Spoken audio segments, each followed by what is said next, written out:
Hi hello అందరికీ నమస్కారం అండి. ఈరోజు మనం ఈ కువైట్లో మిస్టీరియస్ మ్యూజియం దగ్గరికి వచ్చాము. ఈ మ్యూజియం ఎలా ఉంటుందో చూద్దాం రండి. 1991లో ఇరాక్తో యుద్ధం జరిగినప్పుడు ఒక ఇన్సిడెంట్ ఇక్కడ జరిగిందనమాట. కొంతమంది సైనికులు ఈ కనబడే బిల్డింగ్లో నుండి యుద్ధం చేశారనమాట ఇరాక్ సైనికులతోటి. దానికి గుర్తుగా ఈ బిల్డింగ్ని, ఇది ఒక ఇండివిజువల్ హౌస్, దీన్ని ఒక మ్యూజియం లాగా దాని జ్ఞాపకంగా ఉంచారనమాట. అలాగా దీనిలో విషయాలు ఏంటో తెలుసుకుందాం రండి. అప్పట్లో ఉపయోగించిన ఫిరంగి అనమాట, ట్యాంకర్. ఇది ఇక్కడ ఎగ్జిబిషన్ లాగా పెట్టి ఉంచారు, చూడండి.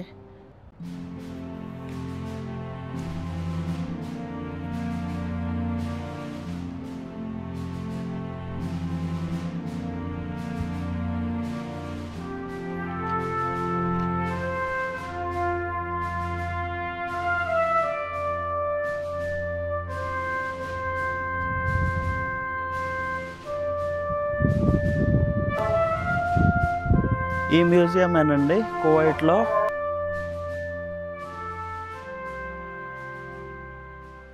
ఇవి కేవలం దెబ్బతిన్న గోడలు మాత్రమే కాదండి, కొంతమంది సైనికుల త్యాగానికి సాక్ష్యం ఇది.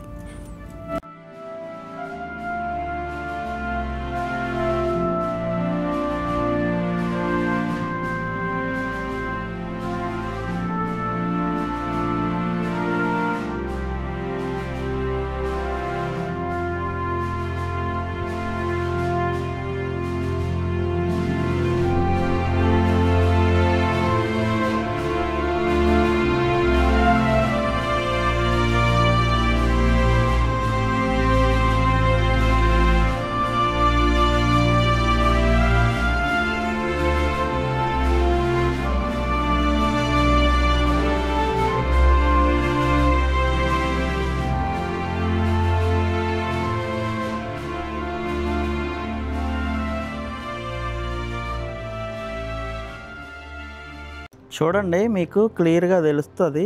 ఈ చిన్న చిన్న హోల్స్ ఉన్నాయి కదా, అవి బుల్లెట్లు తగిలిన ఆనవాళ్ళు అనమాట. ఆ చిన్న చిన్న హోల్స్ అన్నీ ఈ వ్యాన్ మీద, కార్ల మీద. ఇదేనండి ఆ దెబ్బతిన్న బిల్డింగు. ఇందులోకి వెళ్ళి చూద్దాము. చూసారా, యుద్ధం అంటూ జరిగితే ఎలాంటి నష్టాలు జరుగుతాయి అనే దాని గురించి అందరికీ తెలియాలి కదా. దానికోసం అని ఈ బిల్డింగ్ని ఇలా ఉంచడం జరిగిందనమాట, పబ్లిక్కి తెలియజేయడం కోసం. యుద్ధాలు జరిగితే ఇలాంటి నష్టాలు జరుగుతాయని అందరికీ తెలియడం కోసం ఇలా ఉంచారనమాట, దీన్ని చూపించడం కోసం. చూడండి, ట్యాంకర్స్తో దాడి చేస్తే, ఫిరంగి గుళ్ళతోటి దాడి చేస్తే అవి ఎలా తగులుతాయి, అటువల్ల గోడలకు చూడండి ఎంతెంత పెద్ద పెద్ద కన్నాలు పడినాయో కదా.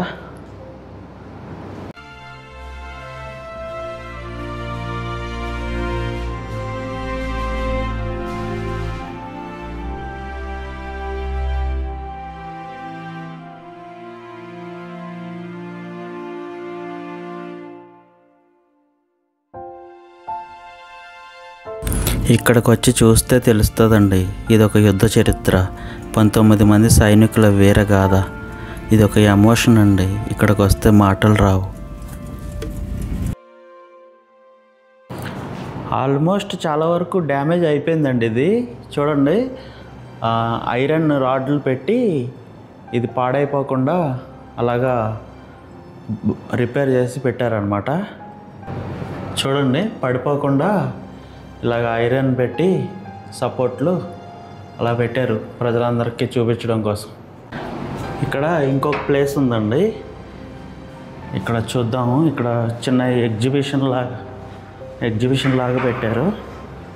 యుద్ధంలో పోరాడిన యోధులు వాళ్ళ యొక్క ఫొటోస్ ఇక్కడ పెట్టారు, చూడండి. వేలేనమాట, కువైట్కి సంబంధించిన యుద్ధంలో, పోరాటంలో ప్రాణాలు కోల్పోయిన వారిలో వీళ్ళు కొంతమంది.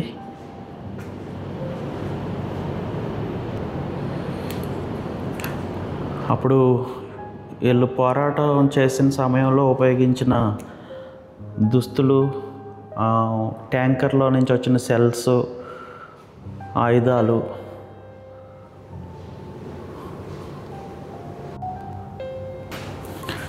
ప్రతిదీ కూడా వివరంగా పిల్లలకి పెద్దలకి అందరికీ అర్థమయ్యేలాగా ఇలాగా ఏర్పాటు చేయాలండి ప్రతి దేశంలో కూడా. మన దేశంలో కూడా చాలా ఉన్నాయి వార్ మెమోరియల్స్ అని, అవి కూడా చూడాలి మనం వెళ్ళి. నేను కూడా చాలా ప్రయత్నాలు చేస్తూ ఉంటాను ఇలాంటివి చూడడానికి, తెలుసుకోవడానికి. ఖచ్చితంగా తెలుసుకోవాలి. చూడండి అలాగా బాంబులు, బుల్లెట్లు, ఫిరంగిలో నుంచి వచ్చిన సెల్స్ ఎలా ముక్కలైపోయినాయో ఈ బిల్డింగ్కి తగిలి, గోడలకు తగిలి. ఇవన్నీ చూస్తుంటేనే అర్థమవుతుంది కదండి ఎంత దారుణంగా దాడి చేశారు ఈ బిల్డింగ్ మీద. ఉపయోగించిన ఆయుధాలు, గన్స్ అప్పుడు ఉపయోగించినవి. ఈ గన్ చూడండి అసలు ఎంత పెద్దదో, ఎలా ఉందో. అప్పట్లో కూడా ఎంత టెక్నాలజీ ఉపయోగించారనమాట యుద్ధాల కోసం. ఈ ఈ సినిమాల్లో కూడా చూస్తూ ఉంటాం కదా మనం, అది ఆ బాంబు ఇలాగా చేత్తో పట్టుకుని విసురుతూ ఉంటారు. నేను ఇదే ఫస్ట్ టైం అది రియల్గా చూడడం, ఈ గన్స్ ఇవన్నీ కూడా.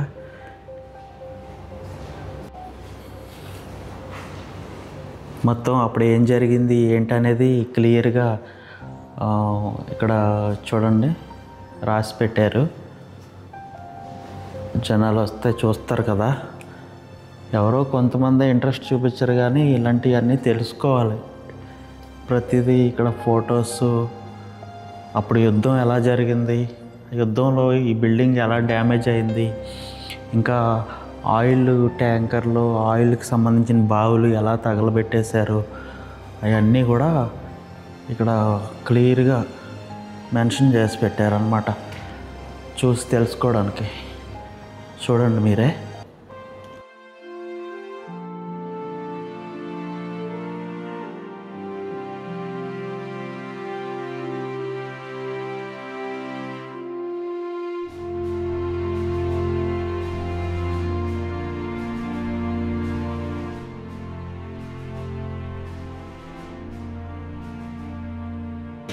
ఇదేనమాట ఈ బిల్డింగ్. ఇప్పుడు మనం ఈ బిల్డింగ్లోనే ఉన్నాము.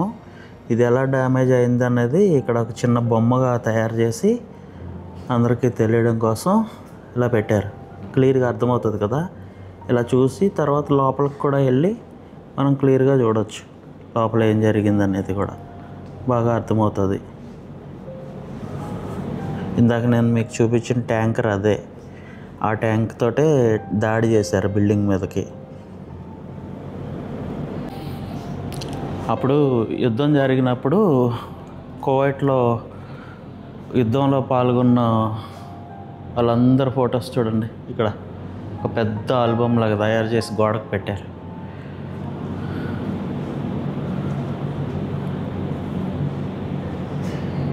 ఇలాంటి మ్యూజియంలు మన ఇండియాలో కూడా చాలా ఉన్నాయండి. కార్గిల్ మ్యూజియం అని, గల్వాన్ మ్యూజియం అని.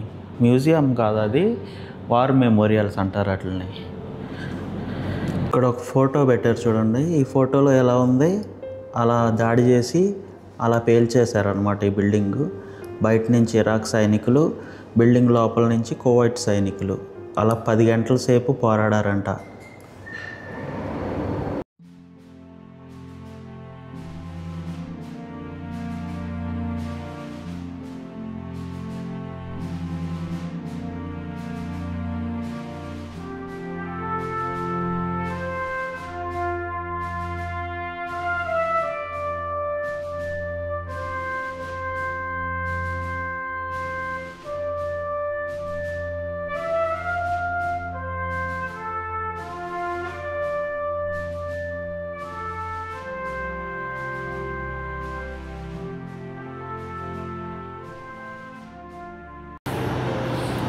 ఇందాక మనం చూసిన ట్యాంకర్ అదిగోండి అక్కడ ఉంది. అక్కడి నుంచి ఈ బిల్డింగ్ మీదకి దాడి చేశారు అక్కడి నుంచి.